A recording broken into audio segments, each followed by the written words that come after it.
Today we are talking about a very interesting topic on how Canada sold us dreams and fantasies. Because, girl, this is not the Canada I ordered. This is not what I ordered. My expectation, it's quite different. My expectation is completely different from this thing that I'm seeing. So what did you order and what did you get? I got a different thing, which we're going to get into right now. Okay. Should you still come to Canada in 2024? Personally, in 2024, I would say no.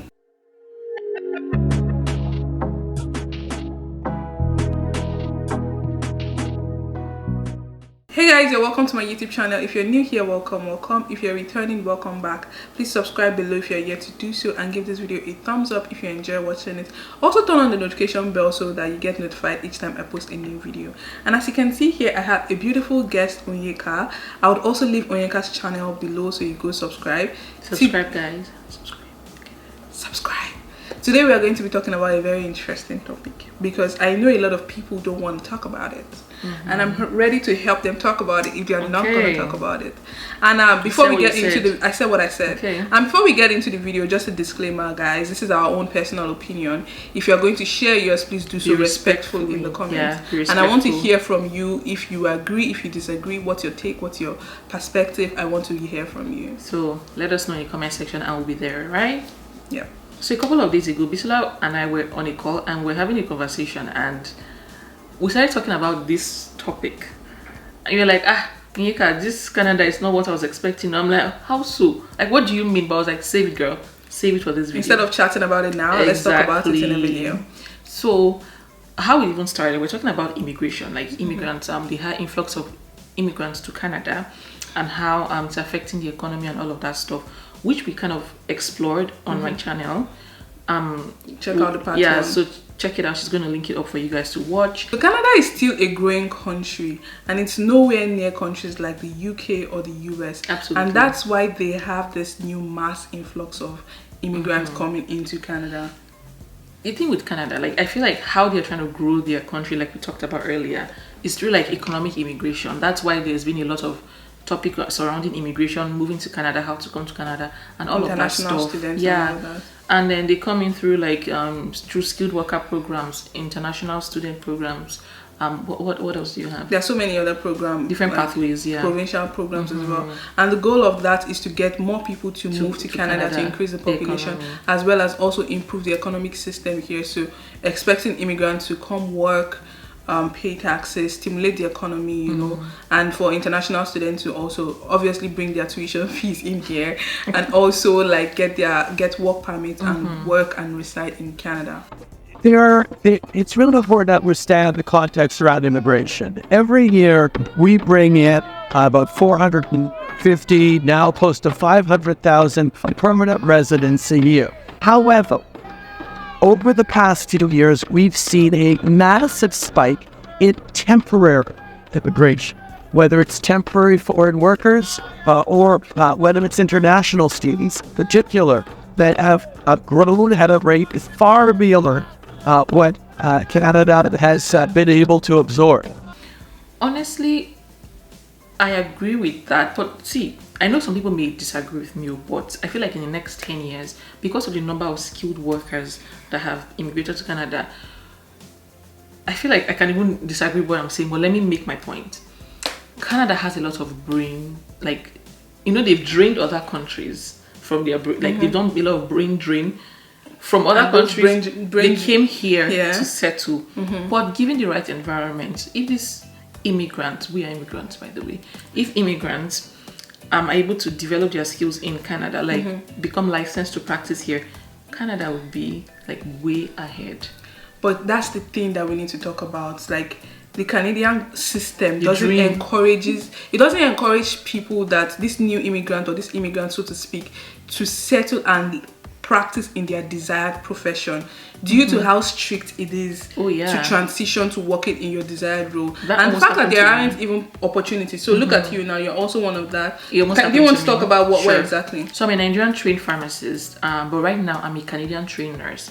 The only reason why I became a Canadian trained nurse was because the process to transition from Nigerian pharmacist to Canadian pharmacist was so hectic, and I was like, I can't do this. It was even easier to go back to school to become a nurse than to become a licensed pharmacy. Yes. So it makes it complicated. So that process is going to take me minimum of 2 years, and then to become a nurse, it took me only 19 months. Which is exactly my problem. One of the dreams that is sold to us. We all had this Canadian dream that you come to Canada, you practice your profession, you live a good life, you become Canadian citizen and all that. But they weren't really pointing out the fact that when you move to Canada, there's possibility that you might not be able to get your dream job. If you go into Uber rides these days, you find that a lot of the people that are even 50% doing like this kind of menial jobs, 50% are like skilled workers, licensed professionals. Exactly, and these people never thought that this was going to be their future. They left their home country coming into Canada thinking that, oh, they have like these fantasies and goals and they'll get the Canadian dream, but when they come here, they actually cannot even practice their profession. Meanwhile, a lot of these people, that's why I said they sold us dreams, because a lot of people did not know that before moving to Canada. But let me argue with you. I think some people do not do their research. If I'm going to like poke holes in that, they don't do their research. They just think, oh, I'm going to go to a new country where life is going to be rosy. Newsflash, life is not rosy anywhere. In the world. It is not. So forget the whole package of, oh, move to Canada, it's good. Yes, it's good and everything. Like, it's a safe environment to raise your children and everything. Is it safe though? We're going to come about that. We're going to move on to that topic next. It also depends on where you're coming from. Then you can compare. Yeah, so arguably, is it safe? It's subjective to also the location. But we know why we came here, for a better life. But the question is, are we living that better life? So like, are you having that better life? Like something questionable. Question mark. For me, I would say I am. Interesting.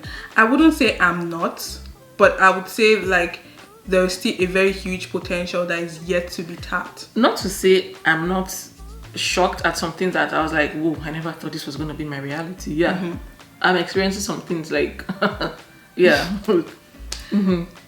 I would have not experienced if I was living in Nigeria. The main reason why we're leaving Canada after living here for 6 years is mainly because it's not worth it anymore for us to be away from our family and not being able to visit them as often as we would want to, because of the high cost of living and everything else around. Canada is struggling, and seeing on TV how Canadians born and raised here are crying and not really knowing how to cope with the expenses and with the prices and everything. And the fact that I have been waiting for a doctor's appointment for 9 months.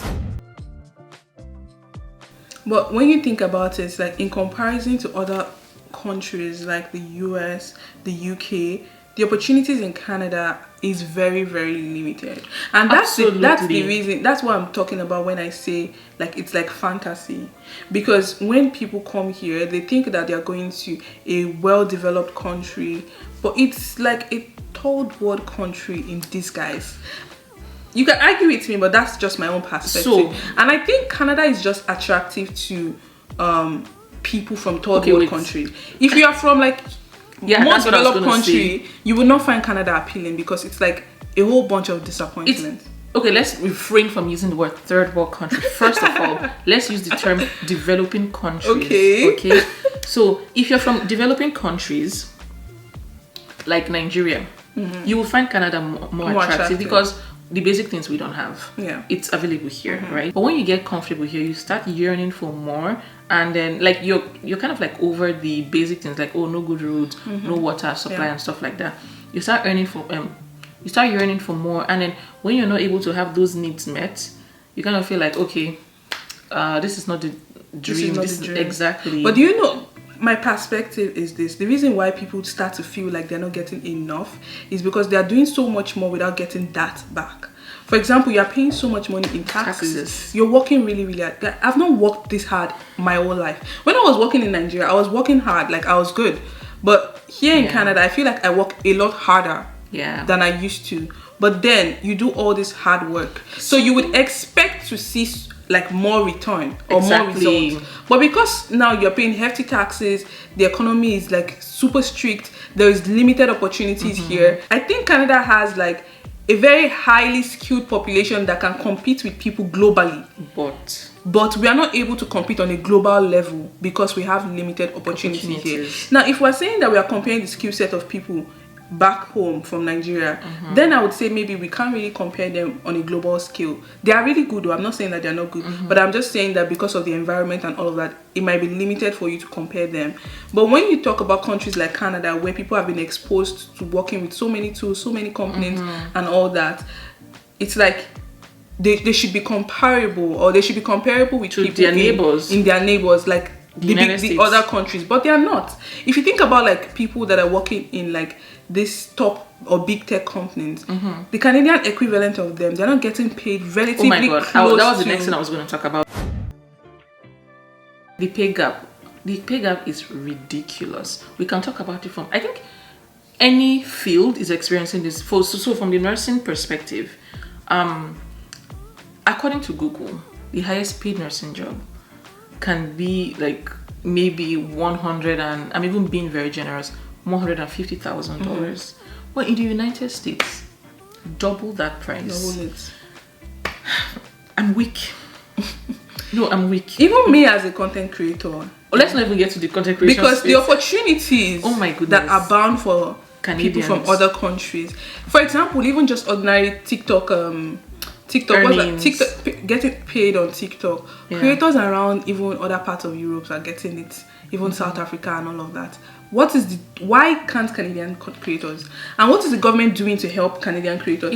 You also need to think about the fact that they know how much money the creator economy is generating for them. Ooh, so why are they not putting measure in place to make sure that the Canadian creators are also getting equal opportunities and benefits? Yeah. So you see why someone that is a Canadian-based creator would be pissed in comparison I am pissed. We are other pissed. creators. We are pissed. So speaking of content creation, the opportunities an American, as our neighbors, the opportunities that they get as content creators is nowhere compared to what we get. It's like we get the scraps. Yeah. It means sometimes you tell some brands that, oh, where are you located? And you say Canada. I say sorry.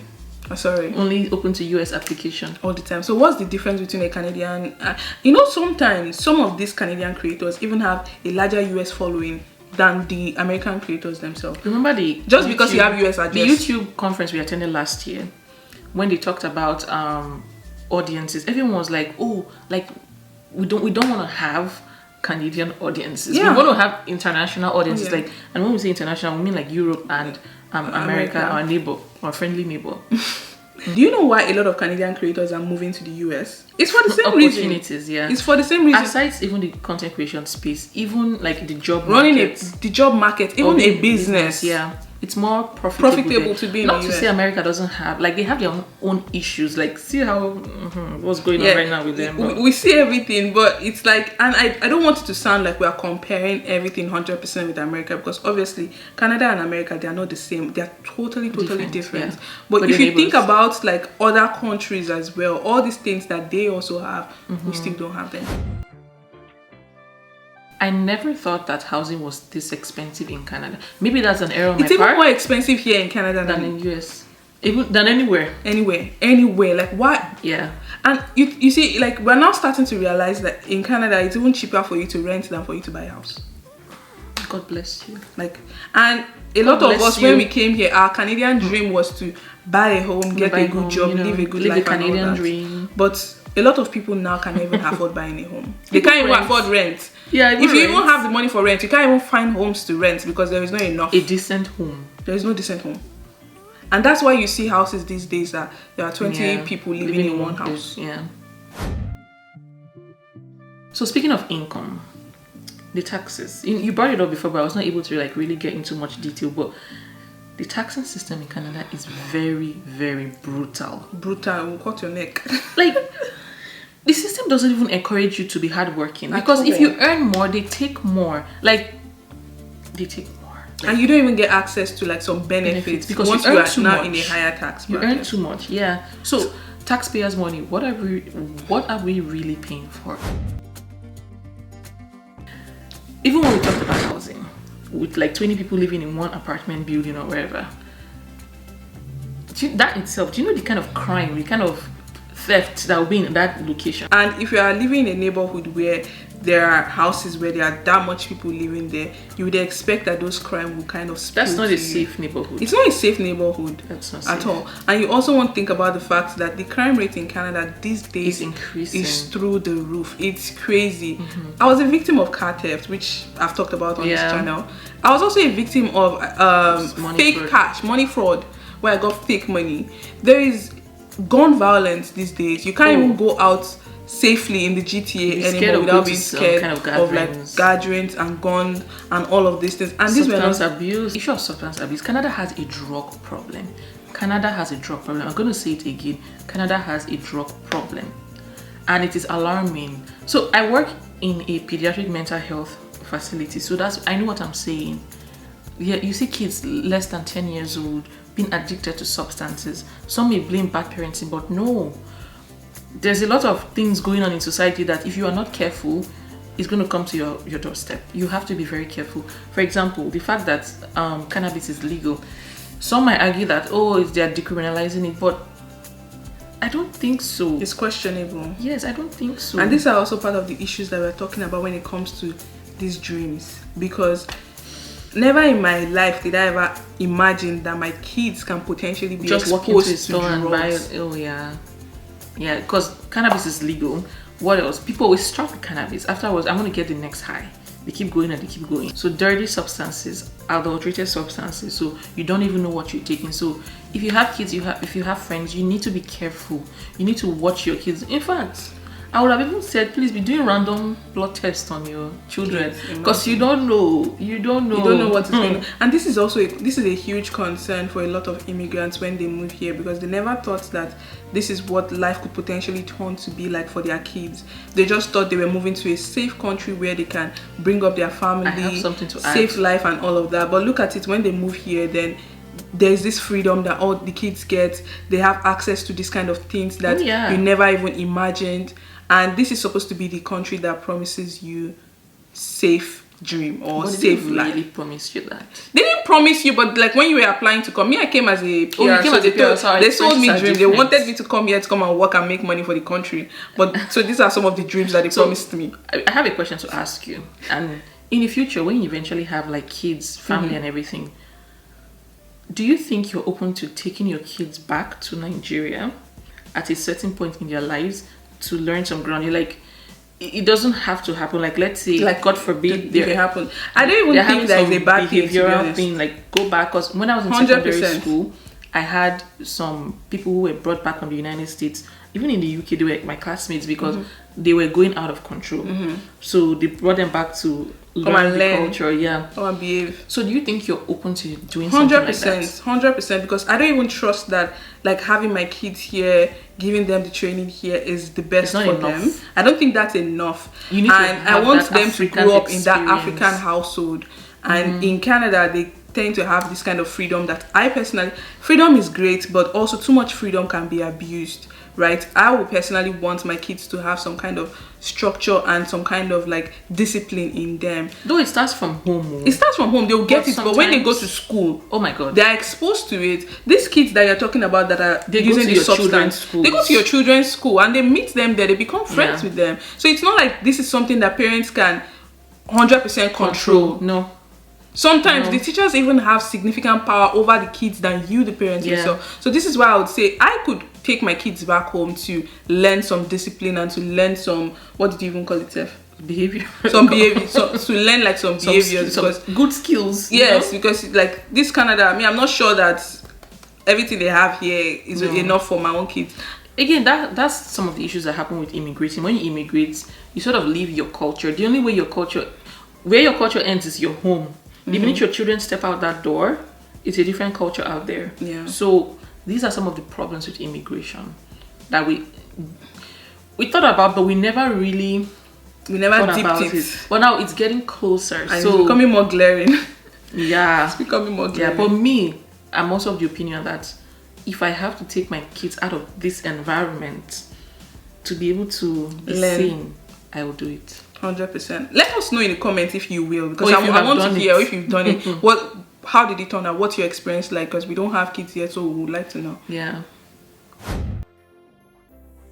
Another issue that has been going on of recent in Canada is with the job market. It has become almost impossible to find a job right now. There isn't enough jobs out there. Even the jobs that are posted, I don't even think they are real anymore. I feel like sometimes companies just post them just for the sake of, just because. And now if you are not extra strategic about your job search, you might not even get a job. There are people out there there are a lot of people out there that they are currently unemployed. They cannot even find a job. Their means of survival in these countries, they're just hanging in there. The underground market that people used to just use, that's the underground economy where they do like cash jobs and all of that people used to use to survive before. They're no longer there. Even all these labor jobs that people used to use as backup, or maybe students use to just manage their pockets, they're no longer even finding them. So it's like almost impossible for you to survive in this country right now. Government is putting a cap on the number of hours for international students, right? I think it's only 20 hours. It used to be only 20 hours. Yeah, it used to be only 20 hours. But I think they could work outside, like when they're on holidays or something. But I know one thing I know for sure is that the government is putting stricter policies in place. Even to become permanent residents, oh my god, it's hard now. It's hard. And if you think about it, all these international students, when they were applying to come to Canada, it was like they knew that they could potentially become residents in Canada, and that's why some of them decided to come and study here. But those were old promises. But like, as at the time they were applying for it, that's what they were told. So that's what the website. It's still on IRC's website. So if it's still on the website, that means they need to stay true to and it. Everything. They need to stay true to it. So now these people, they borrowed loans. Some of them, their parents had to fund them, sell their properties and all that to get them to study in Canada. And they study here in Canada. They cannot get their jobs. PR. They cannot get jobs. They can't even get a house. It's like, then what did they come here for in the first place? So all of these things. Like, it adds to like the crime rate in Canada. Not to say it's only immigrants that are committing the crimes in Canada. It's everybody, like criminals, whatever race or sizes. Yeah, it's everyone. There's no one specific race that is committing crimes across the country. I know a while back we also talked about the fact that people are leaving Canada. We made a video like this. I think we did. Yeah, last year. People are leaving Canada, and it is still happening till today. It's still happening. It's caused by all of this economic hardship, all of these things that we are talking about that people expected. That was their dreams. Canada can literally sold them fantasies, and they came here. They are not able to cope with all this economic hardship, and they just decide that, you know what, this is not for me. Do you know how many people that when they come here to Canada, they just take their kids back home and settle there because they are like, even some leave due to like health, like the healthcare is terrible. Yeah. It's free, it's good, but can you wait? That's if you're still alive by the time it gets to your turn. And that healthcare part, it frustrates me so much. You are even in the healthcare system. It frustrates me so much. Like, I've had to see a doctor and they're telling me, oh, wait time, you have to wait 8 months. I'm like, wait where? I would rather even travel to Nigeria or go somewhere else. Exactly. In fact, don't make it free. Let me pay and give me the kind of I like need now. The delusion that a lot of people are getting when it comes to the healthcare system, which is why, again, I would say they just sold us fake news. Because you told us that it's free healthcare, then now we didn't know that we will not be able to access the healthcare. It's free, but when? What do you know how many people would have actually passed on from not being able to actually get the healthcare? A lot of people. So this is also part of what we are saying. Is it really free if you can't get it? Free. You might as well just ask me to pay for it. Because there are sometimes that you have a pressing issue, and but the healthcare system doesn't see it as a life-threatening issue. Even when you call the police, because I called the police recently. For real? Yes, now with this crime thing that happened. Okay. They said this is not a priority. That's literally what they said. But it's not a priority. It's not a priority. And do you know when they actually came to pick up like it was like 2 weeks. Like, it took a couple of days for them to pick it up, but for them to actually come get the CCTV footage and everything, they came to pick it up from me in a hurry because they didn't want me to suspend it. Like, that one for them was urgent, but then they didn't come and investigate the issue. And they left it like that. And that person will have gone to go and scam other This people. is exactly how crime rate is increasing, because the police are deprioritizing issues like this. And this is what is causing the gun violence, the substance abuse, the scam, all of these things. Homelessness. These are the things that are causing it, because the government is not prioritizing. There isn't enough workers, which I get. But why is the government not even hiring people? Where is the money going? Where is all the tax money going to? Come and tell us. I saw the budget 2024. I have questions though, but it's fine. It's fine. Elections are coming. Election is coming up in October, so we'll find out. Okay. We'll find out what the next plan is and what the future holds for this country. The big question here is, should you still come to Canada in 2024? Good question. I personally have answers. Okay, so you go first, I'll go second. Okay, all right. So personally, in 2024, I would say no. I would say no, and I say it again. Let me explain. If you are planning to move to Canada as a student, I would personally say you should take your money elsewhere. Go and look for another country, maybe in Europe, that is cheaper. Sometimes they offer tuition-free education, and you can probably get a work permit. Then after that, you can decide to move to Canada if Canada is really your dream. But if you are moving here as a permanent resident, maybe it might be worth it for you. But for students, it's hard. There are a lot of students right now in Canada that they are struggling to get their papers to become residents, to get even work permits. There are a lot of them that cannot even find job. There is segregation between people that are permanent residents and study permit or work permit Employers holders. will ask Would ask you. They don't even really want to hire these people. So it's really, really hard. And maybe I'm also saying this because I came to Canada as a permanent resident. But so my experience seeing a lot of students, when I hear all these things, it's like, this is just, I can't even just imagine. But I beg to differ, Bisola. So in 2024, should you still come to Canada? Absolutely yes. Because I say this because I came as a student, so I will support that notion. But only if you are coming the right way and you have the means to support yourself, so you don't become a burden and add to the other existing problems in the country. Yeah, so I came as a student. I am now a Canadian citizen. I came more specifically September 2018, and now this is 2024. 6 years, give or take, I'm a citizen. And was it hard? Yes. Was it easy? No. But it is not easy, but it is possible. I know the way it was during your time is different from now. That's what I'm trying to emphasize. Before it was much easier, but now it's hard. But the thing is, if you're coming here, you may have to spend, how do I explain it? It's going to be harder. Like for maybe us, you should be ready to sacrifice some part of your life. Yes. Like some years of your life to do more programs and everything. So when we came back in 2018, the CRS scores, they were like 470 something and above. Now it's like 500 and something. Me, I can't even qualify. If I was to even do it today, I can't even qualify. But I'm not saying there are other pathways, right? It must not be express entry. You can do like provincial nomination and all of those things. Like who wants to go and live in one? But it doesn't have to be Ontario. It doesn't have to be Ontario. That's the thing. I mean, you can start there. Then when you're done, you can move wherever your heart desires. The Canadian dream is the Toronto dream. It doesn't have to be Toronto. Please, Toronto is choked up. I'm not even living in Toronto is choked up. Please don't come.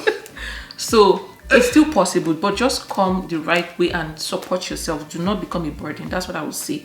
So let me know if you're going to come or if you're not going to come. But if you say go to the UK or elsewhere, do those countries have like immigration pathways? I feel like people are sleeping on Australia and New Zealand. It's too far. It's too far. Far from where? It's too far from the world. When last did you go to the world? When last did you go it's to nice to just drive across border to when last did you drive there? I said June. I didn't drive through, but you get what we mean. Honestly, those countries, I think they don't go there because it's far. And even some European countries, language barrier is a thing. So I understand when people want to come to English-speaking countries. English-speaking countries are making immigration pathways tighter. You gotta learn French. Now I think the French Africans are the one benefiting the most from this new immigration process because they already have two languages. Some of them that can speak English as well. Yeah. They have like two languages, so they are a little ahead of the rest of the other Africans that they don't have. So there you have it, guys. Anyway, that's about it for this video. If you have your thoughts, please share them respectfully in the comments. I want to read from you. I'm happy to respond to everything. So did Canada sell you dreams and fantasies? False hopes. False hopes. Let us know in the comments. I want to know.